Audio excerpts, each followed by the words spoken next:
Komika bintang Emon menjadi sorotan terkait memberikan sindiran menohok kepada para anggota Dewan Perwakilan Rakyat soal meminta anggaran fantastis 48 miliar rupiah untuk pergantian gorden di rumah dinas anggotanya.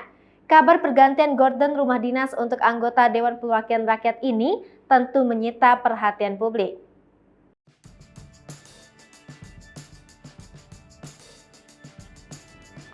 Beragam kritik datang tak terkecuali dari komika bintang Emon. Hal itulah yang menarik Emon untuk membuat video berisi sindiran menyuarakan pendapatnya soal anggaran gorden tersebut.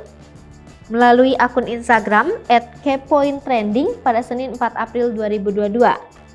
Video yang kembali diunggah dari Instagram milik bintang Emon memperlihatkan aksinya sedang beradegan mengganti gorden rumahnya.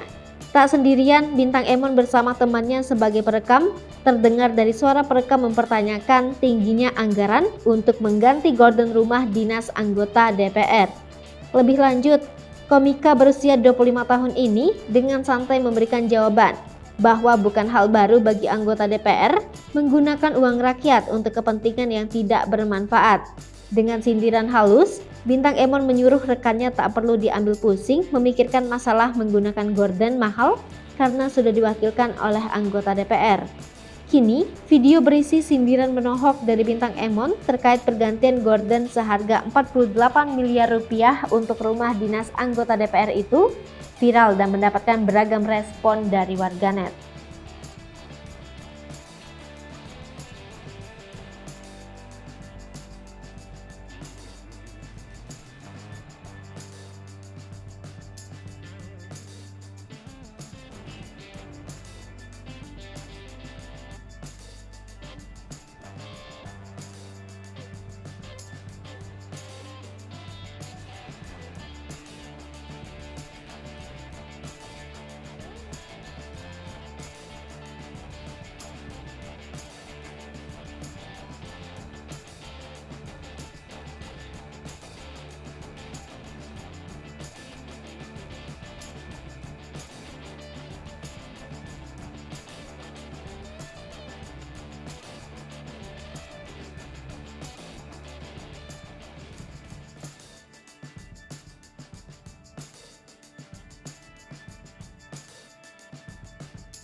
Hai pemirsa Sri Popo TV, jangan lupa komen, like, dan subscribe, serta tonton terus berita-berita terupdate lainnya.